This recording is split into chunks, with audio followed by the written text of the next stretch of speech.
Welcome to the Newberry. This program is part of programs in conjunction with our World's Fair exhibition. So if you have not seen that yet, take some time to do it. It will be open through December 31st. It's in the Trinans Galleries, which are just on the other side of the lobby. Open today until 5 p.m. I also want to thank for today's event the Paul M. Angel Family Foundation, which is funding a series of 3 programs about the performing arts and the World's Fair this fall for us. Today is the second one, and then we will have one more. It's on the back of your little program here. It's on December 4th. It's going to be called Christmas at the Fair, the Joffrey's New Nutcracker. If any of you have seen the new production of the Nutcracker, it is set at the 1893 Chicago's World's Fair. And so we're going to have Ashley Weeder from the Joffrey, Haiti Weiss, and Allison Hinderleiter talking about that production in historical context. So that's going to be a lot of fun as well. Today, in addition to having just this event, today is the Art Design Chicago's Near North Design Day. And so Art Design Chicago is a year-long initiative funded by the Terra Foundation for American Art. Our World's Fair exhibition is part of that Art Design Chicago initiative. There have been exhibitions and programs and tours and films and things all over the city since January of this year. It goes on through this whole year.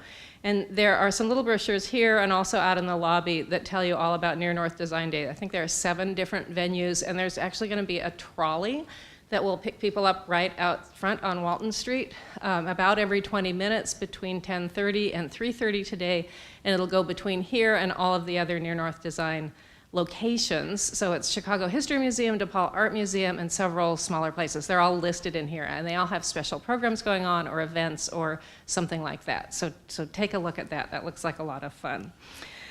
I like to always remind people that the Newberry is a library. You can go upstairs, you can look at books, manuscripts, archives, all kinds of things. We're a research library, which means we're non-circulating. You don't take the books home with you, but we are free and open to the public. Anyone who's 14 or older can get a reader card, go upstairs and pull up things like the Carter H. Harrison papers, which have a lot of information about the World's Fair and other things that this son of a former Chicago mayor thought about things in the 18th century. This is a little quick guide that our librarians have put together about our materials about the 1893 World's Fair. So that's something that can get you started. They're over here on the table as well. Now I'd like to introduce Allison Hinderleiter, who is one of our curators, who is going to introduce our speaker for this morning.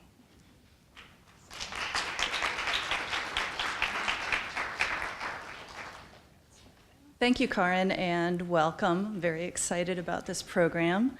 I am a curator here, but I'm also a belly dance student of Erika Ochoa's, so I'm thrilled about today's program. It is my pleasure to introduce our speaker, Meiver de la Cruz.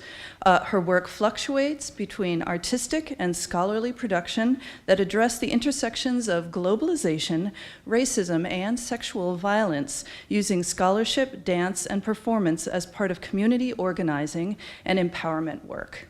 Currently, she is visiting assistant professor of dance at Oberlin College and a doctoral candidate in the Department of Performance Studies at Northwestern University.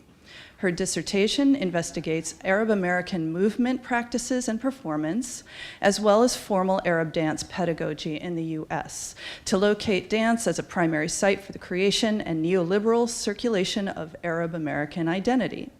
She has been teaching dance techniques since 2002 and lectures widely on the history and global context of Middle Eastern and North African dance forms at universities, women's groups, and for artistic and community groups. Please join me in welcoming Meiver de la Cruz.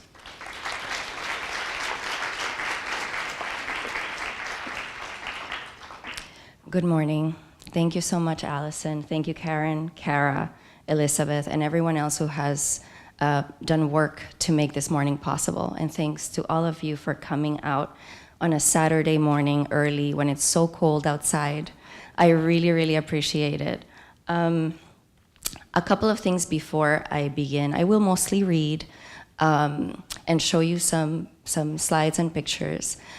But what I wanted to say is my approach to thinking about dance in relationship to the World Fair, when I was thinking about how to put together this talk in the context of my own work and my research, which is about Arab American dance and Arab American dance history, was to try to think about not just this fair, but dance arriving to the US in relationship to all the fairs that were happening, because this was one out of many. This was a period of fairs that was extensive and that had a deep, profound impact on culture.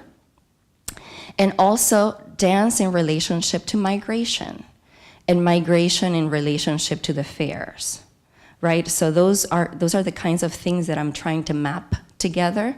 And I want to also say that the archive is messy, especially with regards to the migration part, right? And also early dance evidence is messy. And there's a lot that we maybe want to assume and or imagine. And there's a little bit of an effort of imagination that goes into speculating and hypothesizing. So I'm gonna be doing a little bit of that, and I'm being very honest when I'm doing that, okay? All right, so I'm a dancer. I performed as a dancer before starting my doctoral degree for about 9 to 10 years in Arab American diaspora community events, Middle Eastern nightclubs, theaters, dance companies, etc. And when I started to have the ability to connect intellectual inquiry with my dance practice, I found that most written resources described belly dancing, one of the dance forms that I was doing, as primarily this ancient dance form with no specific origin that had become an appropriative practice by white women misrepresenting and stereotyping Arab female sexuality and femininity. While the appropriation and stereotyping was all around me and very visible, I felt that my experience was different. I had been learning dance from trained professional dancers and entertainers from the Middle East and North Africa that travel around the world teaching Arab social, stage, and ritual dance forms. In a global circuit of belly dance festivals and workshops. Often, my Arab American intellectual and political friends were not aware of these dance circuits. Most of the teaching artists were either Americans who had lived and learned and worked in the Middle East, most often in Egypt and Turkey, or were people native to those countries who still lived abroad. If present at all, the Arab Americans in these spaces were more often than not musicians rather than dancers, although there are some notable exceptions. I wondered about my lack of opportunities studying these dances in academic contexts. One of the first things I heard when I started to research this dance almost 20 years ago was that belly dance had arrived in America in the context of the Chicago World Fair of 1893. I thought if this dance had been here for over 100 years then, now about 125 years, how come there are no formal academic programs to study it in any university in the United States? And how come there's so little published in academic discourse about it? This was 20 years ago, there's a little bit more now. However, many of the sources are still not published by peer-reviewed academic publishers. They're independent books published by dancers themselves. So the support, the intellectual support or academic support for the research on this dance form still is hesitant and short, okay? A kind of prejudice around it lingered that discouraged this dance form from entering formal arts funding and intellectual circles. And I suspected these prejudices might have something to do with gender and sexuality, most specifically with a hypersexualization and the assumed gender performance underlying its discourse. The Arab diaspora that had fed and nourished my artistic development was also absent from all of these narratives. In conversations about cultural appropriation, the exact what of what was being appropriated and who owned it was absent. So these many absences led me to several paths. I began a research project on the history of dance in the US Arab diaspora after learning that such a history did not exist. This pursuit is my current dissertation project, which is the first ethnographic history of dance in Arab America. In the process of research, I became aware of other lacks and absences. There is abundant information about American Orientalism, dedicated archives for American female dancers who appropriated and deployed Orientalist tropes and became famous, and plenty of information about the World Fairs as ethnographic spectacle. There is no central archive housing a history of Arab entertainers in the United States. The field of Arab American studies is still in its early stages. There are strong and encouraging beginnings of archival projects in several national institutions, but I became concerned about the lack of representation in these archives of the artistic contributions of the diasporic artists and entertainers that began to arrive prior to 1893 and have continued to arrive to this day. This project became an ethnography as I visited the homes and current and retired artists, and to be shown materials in their studios, their basements and closets, old costumes and faded papers, old passports and torn photographs, binders, broken boxes filled with music and dance history that is as much American as it is Arab, Middle Eastern, and diasporic. So here I want to try to answer the question of what happened to the dance that arrived in the World's Fair by first speculating, like I said I was going to do, about whether or not it might have arrived before, but also by proposing that perhaps it arrived before, then, and many times since, in the body of migrant artists and social dancers. Here I suggest that although the archive shows that entertainers arrived at the World's Fair and some stayed in the United States while others returned home, what was cemented in that moment more strongly in the American consciousness was a particular rhetoric and ideology about this dance, something that I'm going to call a discursive framework, a way to think and talk about something, right? Not a physical technique that remains today. The technique itself and how it has shifted with the passing of time is a much more complex historical process that has been affected by this discourse, yes, but that cannot be solely attributed or limited by this discourse. So here I want to show a timeline first that highlights parallel histories. There are so many accounts of the World Fairs, and a lot of analysis is available in public scholarship about them. There are book chapters, there are books that are in the library here, there are websites, there are videos, there are documentaries. We have come to understand World Fairs as the precursors of Epcot Center and mall culture.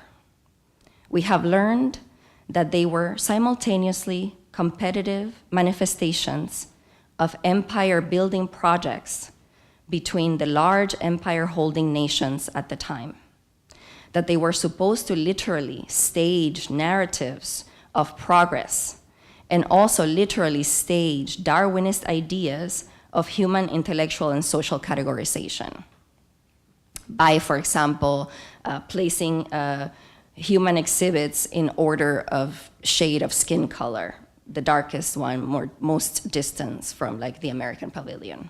Like that's an example of the kind of geography of it. And we also know about World Fairs that they generated large amounts of income and that they continue in the present in some form or another. Convention culture is an example.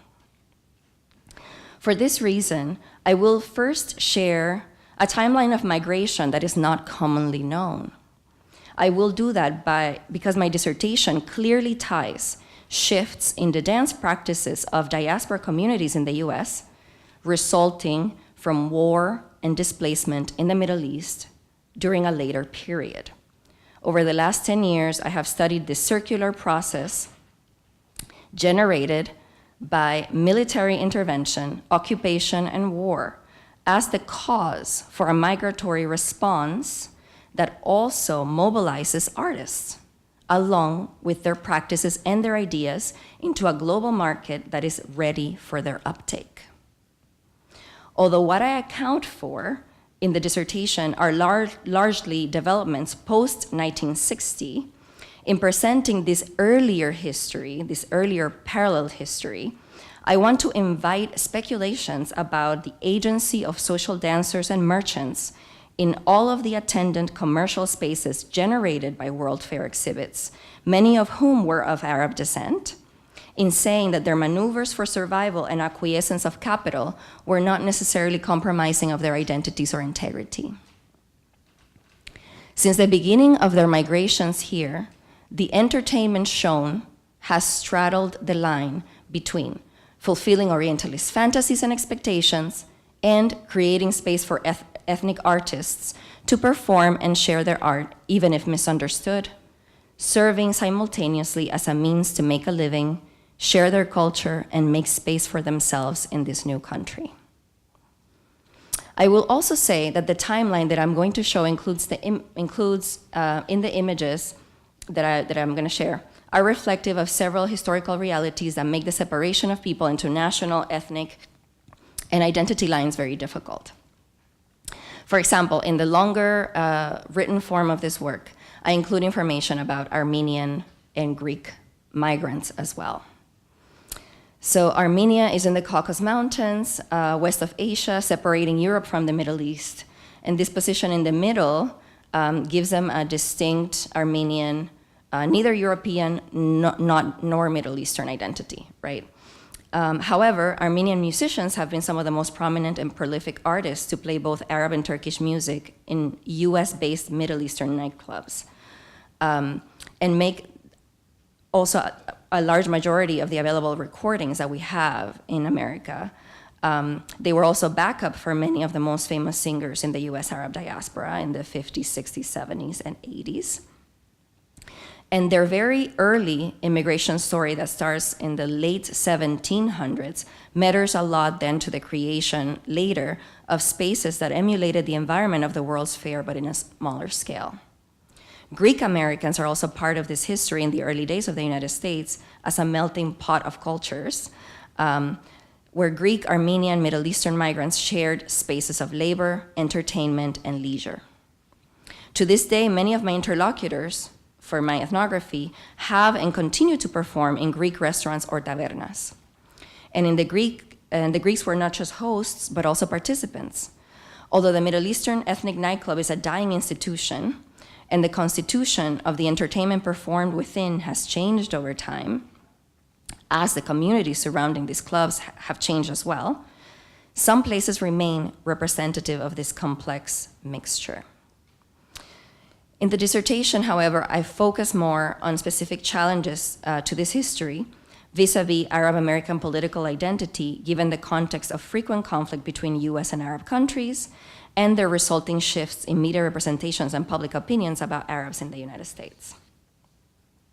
So here, in giving you this background, I'm trying to reveal hidden ways that migration, conflict, war, violence have in generating and constantly reinvigorating diasporas, technique, awareness, and spaces of practice for Middle Eastern dances and North African dances in the US in the past 125 years.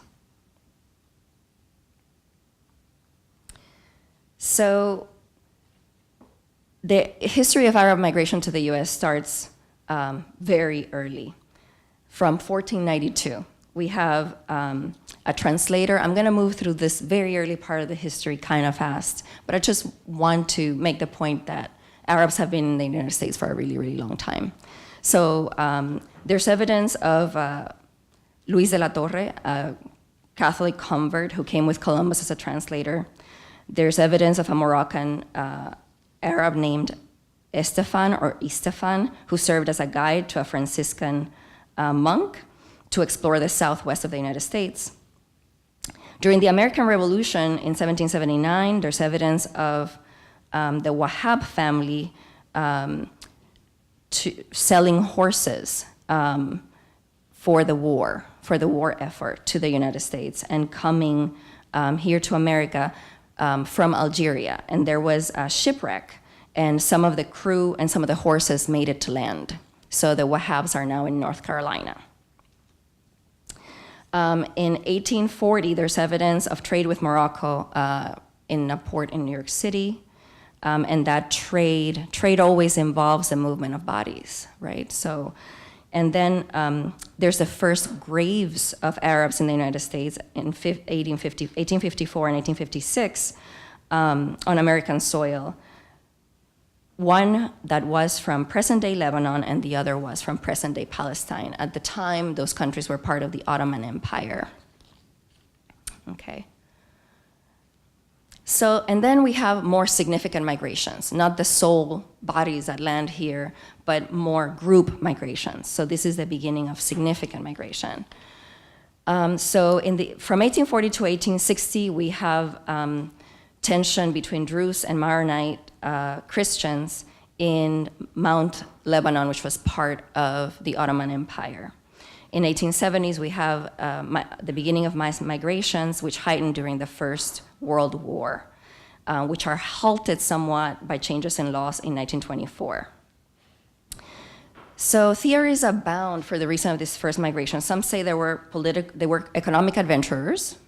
Others say that people were fleeing sectarian and political conflict, Christian sectarian violence. Other stories suggest that people were running from Ottoman tax collectors and conscription, which was being demanded from the Turkish capital. Another important factor was the spread of foreign education by Protestant missionaries that went to the Middle East and started to teach people English to convert them into Protestantism. And this happened in Armenia as well in the 17 and early 1800s. And the places where those missionaries left from in the United States are places where later migrants from those countries settled, because those missions would welcome migrants when they came back. We also have a major loss of information in 1890 with a federal census that burned in a fire.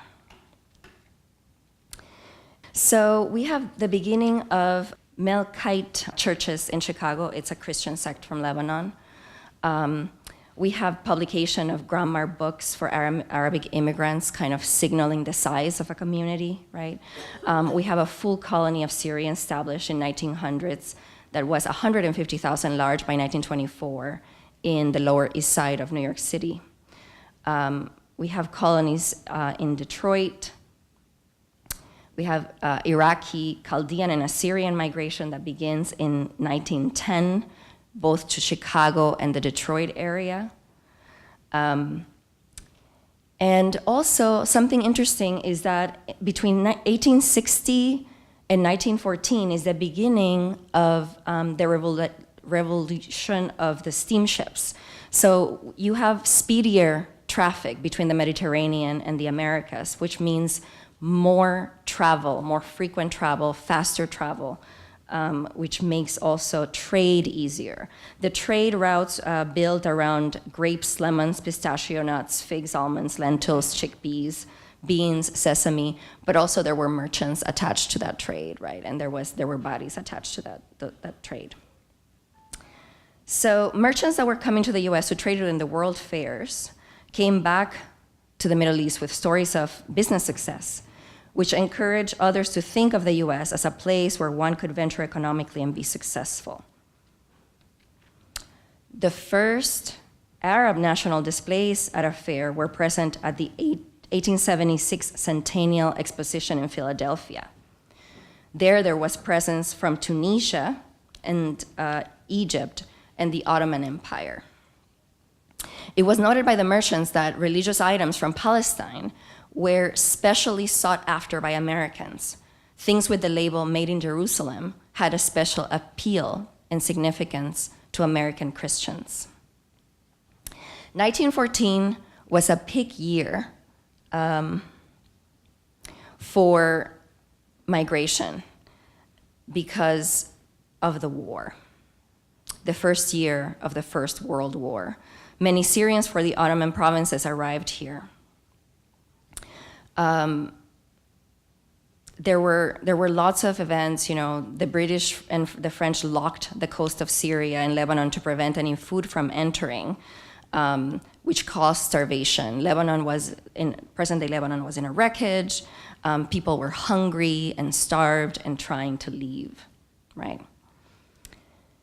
In 1919, we have the first mosque built in Highland Park, Michigan.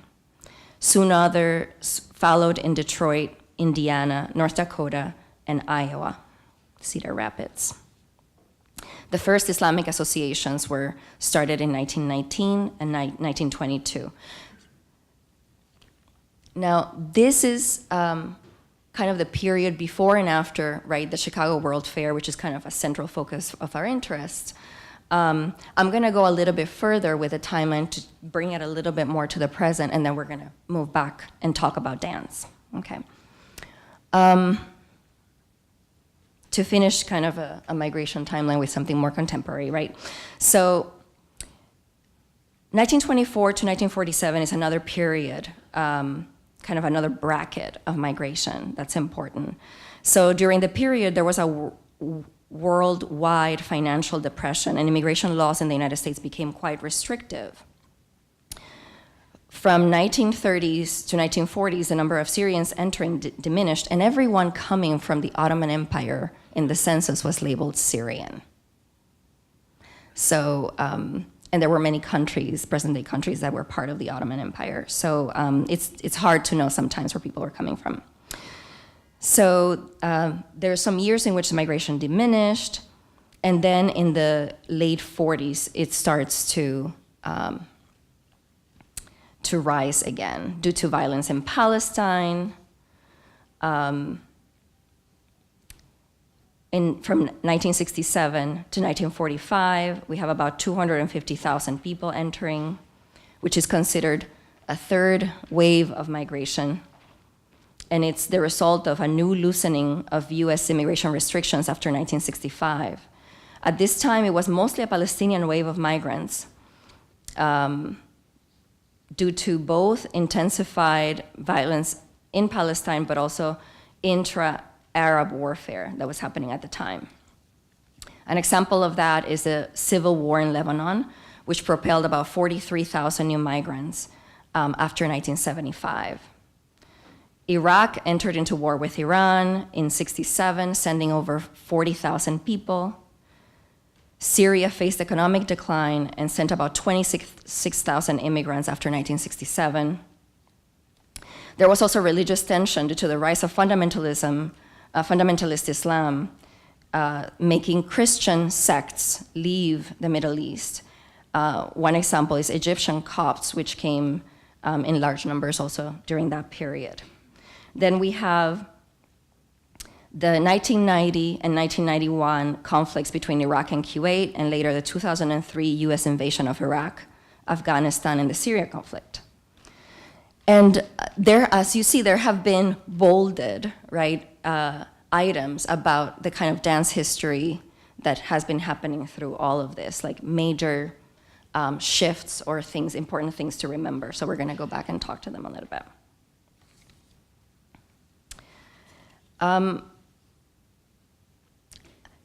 You can ask me in the Q&A about a little bit more about this, but I'm just gonna say that there are many different kinds of dance styles in the Middle East that people practice. There are ritual dances, classical dances, folkloric dances, social dances, and also a whole scene of contemporary dance in the present. Most people witness and practice some form of dance at some point in their lives, in particular as part of wedding and ritual traditions and ceremonies. I have a great fear of generalizing comments like this, but at the same time, I feel the need to emphasize the importance of dance as an artistic practice in everyday life in Arab culture, which is not necessarily something that is the same in American culture. It's a lot more emphasized and it's a lot more important. But dance in private space, in family space, in community space. Dance is also the art form that people carry in their bodies as they migrate most easily. So these are the totals, before we move away from this,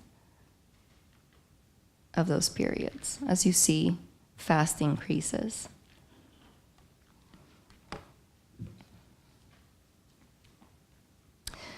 So dance is the art form that people carry in their bodies as they migrate most easily. If dance was a part of the celebrations of the early migrants, that's something that we can only hypothesize. but we cannot prove it without photographic or video evidence.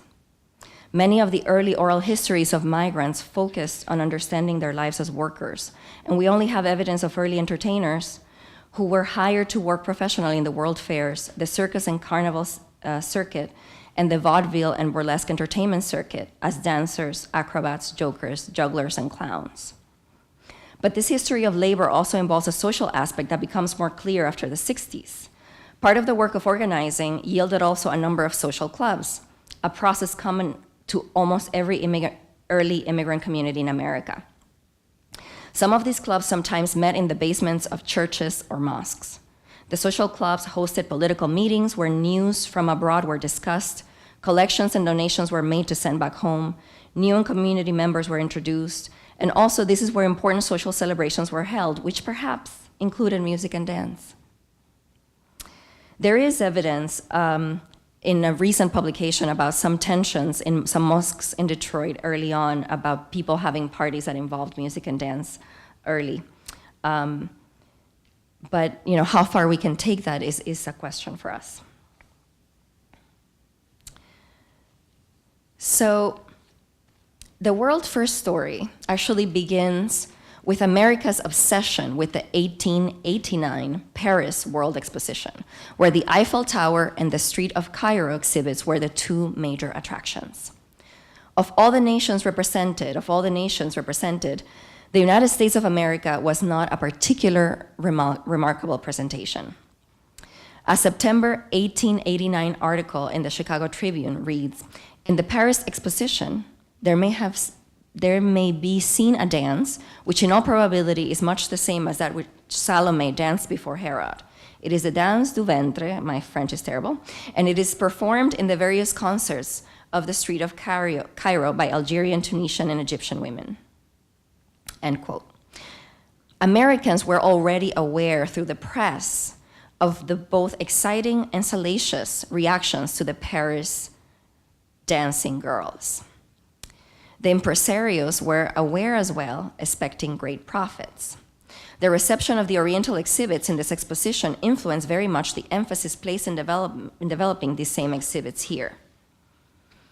The combination of exotic people on display, exotic and colorful wares for purchase, as well as religious objects in the kind of mystical intentional association to the birthplace of Jesus Christ, was played up to fairgoers and made these particular exhibits very profitable opportunities.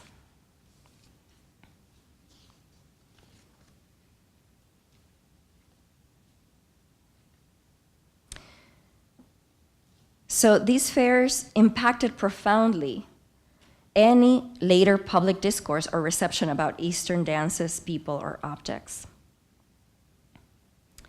So from the Philadelphia World Fair, also known as the Centennial Exposition, after that we have the fair in Chicago, also known as the Columbian Exposition of 1893. After that, we have the fair in St. Louis, Missouri, also known as the Louisiana Purchase Exposition of 1904.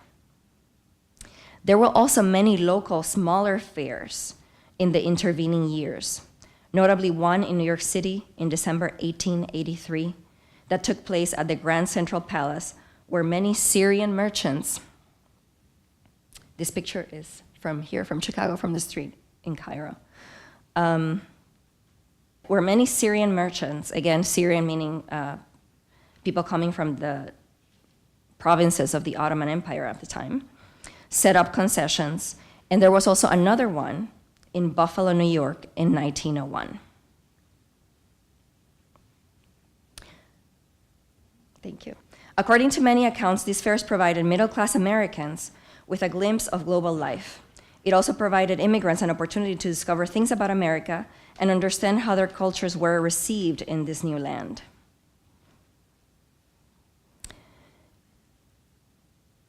I'm going to skip because of time, and I want to show you a couple of videos.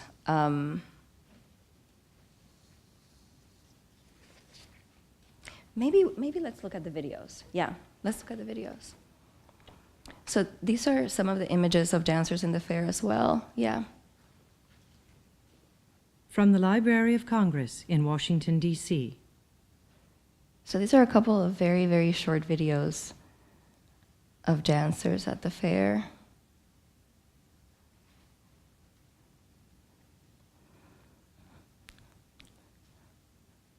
So these are turn of the century, and the timeline's This has been a important. presentation of the Library of Congress. Visit us at loc.gov. From the Library of Congress in Washington, D.C.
This has been a presentation of the Library Yeah, she was of really Congress. fantastic. Visit us at So- loc.gov.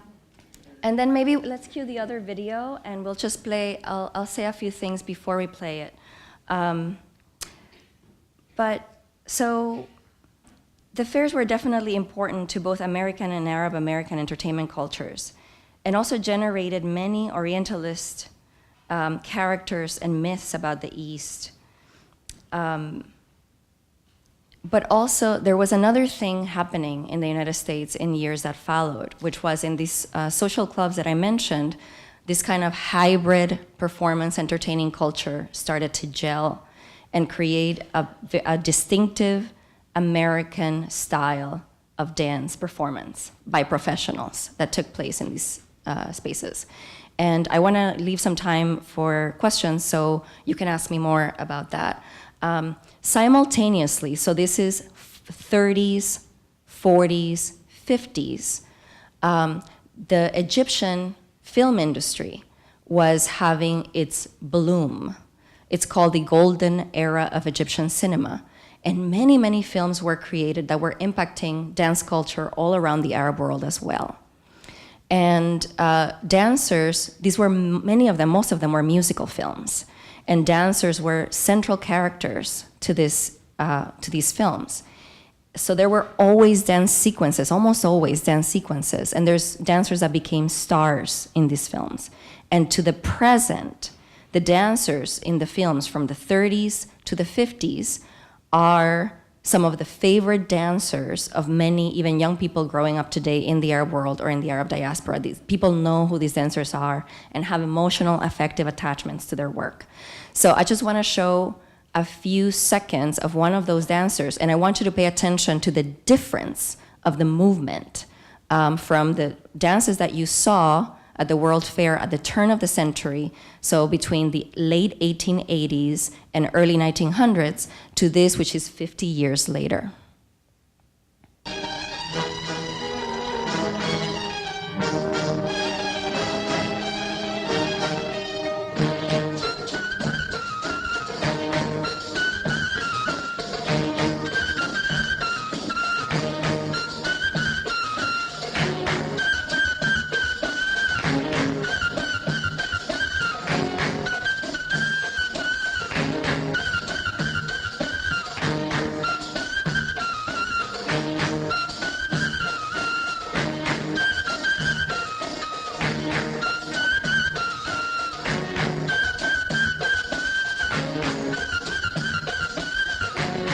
So we can stop, and I just want to say a few things. So this is Samia Gamal in 1956. If we could return to the PowerPoint, please. Samia Gamal in 1956, and I just So there's a great distinction between how covered versus uncovered the dancer is. There is a great distinction in terms of her lines. The arms are a lot more trained, elegant. The footsteps are a lot smaller and closer together. The hip work is a lot more controlled and tight and musical, in melodic, I want to say melodic, and percussive at the same time. Also, her persona is a lot more sophisticated. You know, things have changed. So these changes in technique and movement happen very quickly. And the second video, the last video, I think is a lot more influential to what the dance became in the next, it's my own timer, to what the dance became later than the World Fair ever was, right? So you see, and still today, if we look at videos, we can see a lot more technical development and a lot more changes. So what I'm saying is the dance that we do today, that, you know, if you hire a performer or if you go to the Middle East and see a performer, is very different than what happened physically. The technique, the aesthetics are very different than what was happening at the turn of the century in all sorts of ways. Also, we had this Orientalist craze happened through the early 1900s here in the United States that created also a lot of complex images that have sort of trapped the dance in a particular discourse. So this is Maud Allen and Ruth St. Denis. And so this is, you know, a white American woman that became really, really famous for her performances of Eastern dances, where she would completely impersonate characters of her own imagination, you know, of what these dances were supposed to look like. So while the dancers that you saw in the very short videos ended up in circuses, fairs, and they were like the ethnic people who were doing the things that were low-brow entertainment, this white woman got to be very successful, very well-known all over the world, traveled the world showing these dances. And it's hard to see, but basically she made them up from cigarette advertisements and pictures, postcards that, you know, travel postcards. She invented the whole thing. I took this video recently. There's currently an exhibit up from all of the archives of Dennis Shawn, which is what this company was called, Ruth St. Denis and Ted Shawn's archives from Jacob's Pillow, which is the school that they created, training space, and also a festival, a dance festival that happens every summer now. So they are considered, she's considered one of the modern, well, the mother of American modern dance. And American modern dance was supposed to be a kind of Easternization and grounding away from ballet and Western aesthetic values, and that's what she was representing. So yeah, different sides of, different kinds of success and spaces of practice for these people.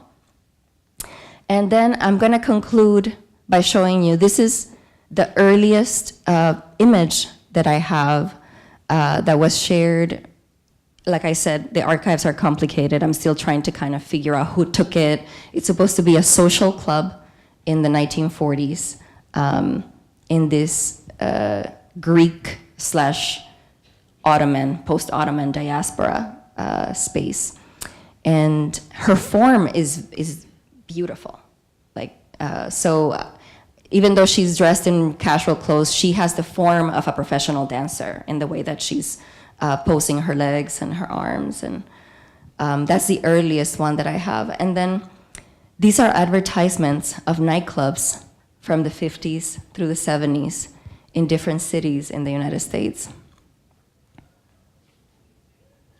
and other decades. And I'm just gonna move through these kind of quick, but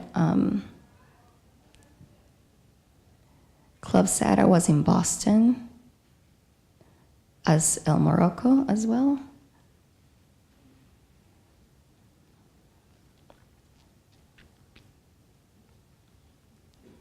People Today cover with Necla Ates, The Turkish Delight, from 1953. And this is Jen Karem that performed here in Chicago, and she's in the Chicago Tribune magazine cover that's 1963, yeah. And she is of Iranian background. So I'm going to leave it here. There's a lot to talk about, but I will take your questions. I'm afraid we don't have any time for Oh, questions no. right now, Okay. but hopefully we can get to them a little bit later on. Okay, excellent. Okay, Yeah. thanks. All right, thank you so much.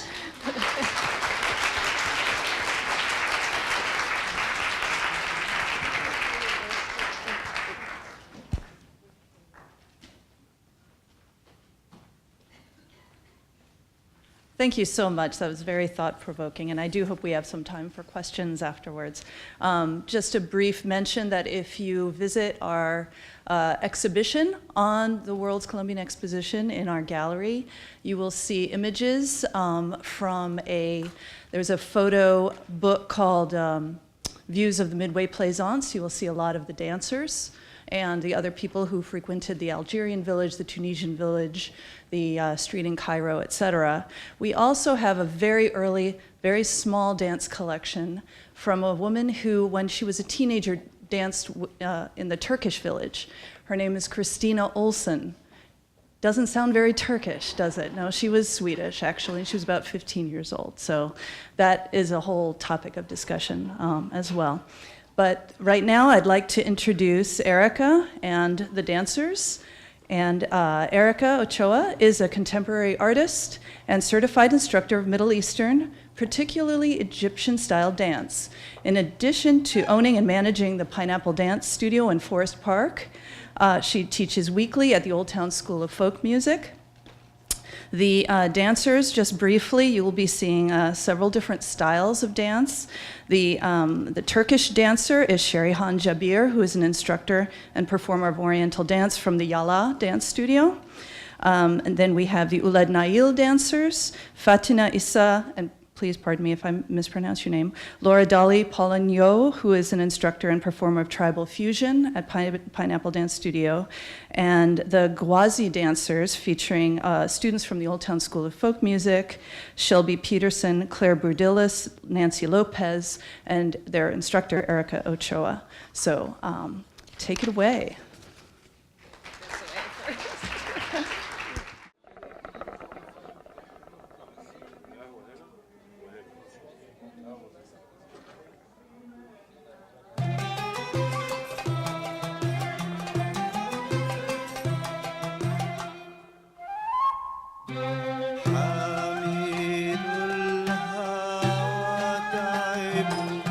يستخف الضرب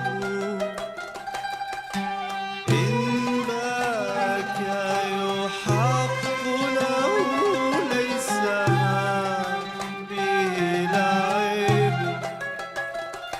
تعجبي. Ladies and gentlemen, prepare to be amazed, hypnotized by music and beauty from exotic lands. A spectacle like you have never seen before. We have a gorgeous display for you today by the Ouled Nail from Algeria, Gawasi dancers from Egypt, and a fabulous Turkish dancing girl. So sit back and travel with us through time to the metropolis of the West.